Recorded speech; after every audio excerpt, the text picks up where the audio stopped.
Oh guys, you're welcome to Photographics Academy. All right, today we're going to be learning how to blend these two images together, how to blend images with backgrounds. So we're going to be placing this background over this image, this one right here. We're going to be blending it together. So before we get started, make sure you are subscribed to our YouTube channel and click on the notification button to be notified every single time we drop a new video. All right, so without wasting any of your time, let's get started. I've already taken my time to select the image from the background. We've cut it out already. So it's already a transparent image. I wouldn't want to bore you with all of that process. So that was why I took the time to do it. And this is the background we are using. So I'm just going to drag this background over this image and place it over my image. I would have preferred to do it the other way around, drag the image over. But the image is going to assume the size of the background canvas. And I don't think I wanted to do that because the sizes are not exactly the same. Okay, so when you bring in your background, the first thing you need to do is to convert it to a smart object so that whenever you squint in or squint out, it wouldn't distort the pixels of your image or spoil the resolution. All right, so having done that, just scale in, fill up the canvas with the background like that, then switch the layers. Make sure the object layer is above the background layer so you can be seeing what you are doing. So the next thing we are going to be doing is to scale our image in such a way that it fits into the background. So the first question you'll be asking yourself, if she's standing in this background at this moment, how is she going to appear in this background? So I think I need to flip her over. Let me check that composition. I think I like this composition more. So I just did Ctrl T, flip horizontally, then it flips over like this. So I'm going to scale in the background. What you're going to do is that you're going to make sure you press Ctrl T. So when you press Ctrl T, you're going to notice that this area of your screen is going to change. Make sure you turn on your anchor point and make sure it's in the middle. If it's at the edge, it would affect your scaling. Look at what it's going to do. When you want to start scaling, it will be scaling just from that point. It will be scaling just from that point. Not bad anyway. To be scaling for just from that point. So make sure it's in the middle. To put it in the middle, hold your alternate and click the middle of the image. It's going to place the anchor points in the middle. So what we want to do right now is I want to scale this image in the background rather in such a way that it fits the image, but wanting to scale in maintaining the perspective, maintaining the ratio rather. So to do that, hold your alternate, place this anchor point at the horizon line. So in this image, I'm assuming the horizon line should be somewhere around the elbow. If you want to understand how I decided exactly where to place my anchor point, you are going to just click on this video showing on the screen right now. We treated how to use the lines to detect your anchor points, where to place your horizon line in your image. So what won't be good doing all of that right now. So I'll just use my eyes and place it where I think it should be. And I think it will be right. Okay, so I think the elbow here is just a nice place to be. Ctrl T. Hold alternate, click over the elbow. The anchor point is going to place over there. Then scale your background in like this. Beautiful. So as you are scaling in, be considering your composition. So I want to have a bit of the flower in the image. So I'll just scale in a little more like this. Nice. So press OK. Now look at the image. It's properly scaled in. You can try to flip it over, just rotate it a little to make it align very well. So I think I want her head to be somewhere in between the doorpost. So let me just do a little more, just a little more scaling. Now press OK and we are good to go. Look at that. So you can decide to bring in a bit of the flower, move it around to see the exact place that fits your image. So I think I prefer it the way it is right here, just a little bit of the flower. Nice. So at this point, having scaled it in, you can now decide to reduce the size of the background. It will still look very, very realistic because we've gotten the image, we've gotten the horizon line perfectly scaled in. So this is our image. You can decide to equally scale it in, maintaining the horizon line, or scale it downwards. I think I like it the way it is. Now, having done the selection, the next thing we are going to be looking at is how, remember I wanted it to be in between this door. So it serves as my framing, just like that. Nice. All right, so we have to match the brightness. To do that, just create a black and white adjustment layer over the whole canvas. Black and white, not photo filter, sorry. Let's delete this. Remove this. Excuse me. All right, so black and white, select your black and white here. And it's going to create a black and white adjustment layer. So if you select your black and white, it's going to take away all the colors. So you can look at the image considering the luminosity. So I want to brighten the image to match that of the background. To do that, I'm going to pick up my curves. Use my clipping mask to clip the curve just over the image. To do that, you need to just click over this arrow here or hold your alternate and click in between these two layers and it's going to clip. So to having clipped it, I'm going to brighten just the image up a little like that. Make sure it's not too bright so it doesn't start looking unrealistic. So if it's too much like this, of course, the brightness level is not matching. You can even change the blend mode to luminosity so you make sure your colors are not affected. So I think I like the brightness level here. Can just move around your edges, take away the shadows just a little like that. So having done this, delete your black and white or just deactivate it to make sure it's looking nice. So look at the image before we match the brightness. Look at before, look at after. It's already getting very close to the background. So having done that, we'll delete the black and white. And we are halfway done. We are halfway done. So I'm going to group these two into a group like this. Well, all right, so we are halfway done. The next thing we are going to be doing is to create a realistic shadow for the image. And to do that, just duplicate, Ctrl J your group, convert the one under to a smart object, just convert to a smart object so it becomes a single layer.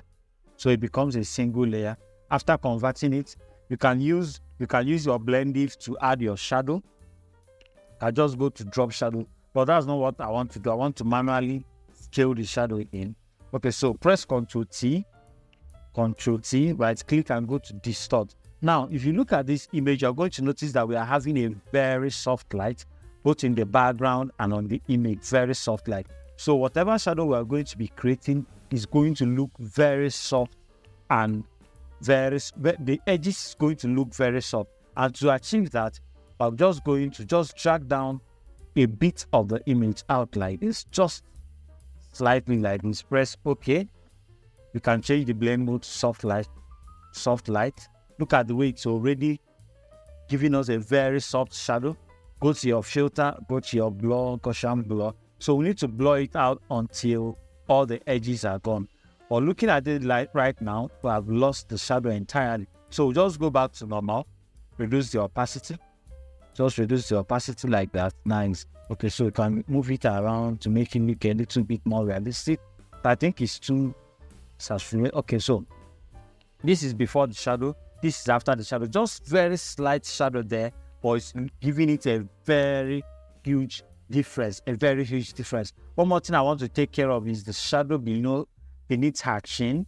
I want to lift the shadow beneath her chin. So I'm going to take the hand to just lift it up like this. A little, press Ctrl I and use your brush to paint it in. So the reason I took care of that is that the image is already having a very soft light. So we are assuming that whoever that took the image should have used a reflector or is using a reflector to fill up that area. So I want to fill it up very well to make it look very realistic. So this is before, this is after. Look at it before, after. The next thing we'll do right now is to just create a lightening effect to draw attention to the image. To draw attention to the image, then we'll apply a global effect and we are good to go. So to do that, we're going to go to our levels, or rather, let's just use our elliptical marquee tool. You can use anything to create this vignette effect. I just want to use elliptical marquee tool. So just create a circular shape that looks like a vignette around the image like this. Just like that. And create either a levels adjustment layer or a curve adjustment layer. So in this one, I'm going to be using levels. So make it dark like this. Press Ctrl I to invert the selection. Nice. So just make it dark like that. Then click on the levels thumbnail and click on the mask again. The properties is going to change. In case you are not finding your properties, go to your Windows somewhere around here. You see your properties, look at it right here, click on it, and it's going to come up. So increase the feather until the edges of the vignette become so soft like that. Beautiful. So look at the way we are drawing in so much attention into the image before and after. You can decide to bring it in a bit closer to the image like that. And even decide to make the edge a bit sharp. Press OK before you do that. You can decide to make the edge a bit sharp. So it creates a smooth lightening effect on the image. Creates a smooth lightening effect on the image. So this is before, this is after. See the way we are drawing so much attention into the lady before and after. So the next thing we are going to be doing is to apply a global color grading effect to put the whole image together. I think I need the shadows to open up a little more. Where is our shadows? Right here. I think the shadows fit just like that. Beautiful. So let's go to, we can decide to use anything to create this effect. Maybe we can try using our levels. Let's look at our levels. Select any of the color of your choice, maybe blue. So you can decide to drag. If you drag it this way, it's going to start applying a very warm filter effect to it to make it look cinematic, just like that. I think I love what I'm seeing right here. Then make it a bit more contrasty, like that. Nice. So just a little bit of the blues. Beautiful. Okay, so of course we're not going to leave it like this. It's looking too much on the image. So just drop it down a little. Then go to your curves. Apply a little contrast to it, just like that.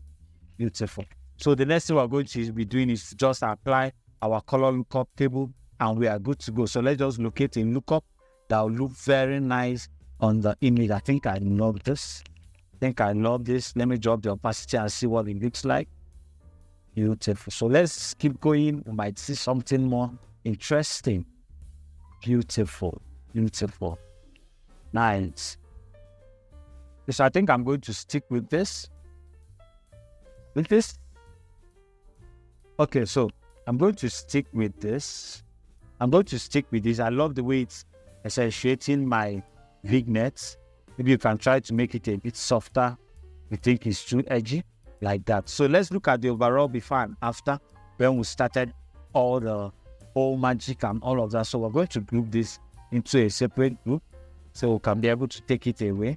So let me just take everything away and take it back to the way it was. So this was the way it was when we started. We placed the background over the image, scaled it in to match. Then we applied our shadow to make it look realistic and bring it a bit closer to the wall. Then we applied all the global effect. Before we did that, actually had to apply our vignette effect. See the way the image is, the light bouncing all over the canvas. But once you put up your vignette effect, it pulls the whole light down just to the middle where the lady is standing. This is the way you can make your image, blend your image into any backdrop without even pulling a lot of strings. You can even decide to do a lot more. I feel like I should just use my curve, take your hand tool, put a little light over her face and darken the edges here a little. Make it look, just drop down the opacity so we can draw more attention to the face like that. Thank you for watching this video. Make sure you subscribe to our YouTube channel. If you've not clicked on your notification button, please click on it to get notified every single time we drop a new video. See you on our next video. Thank you.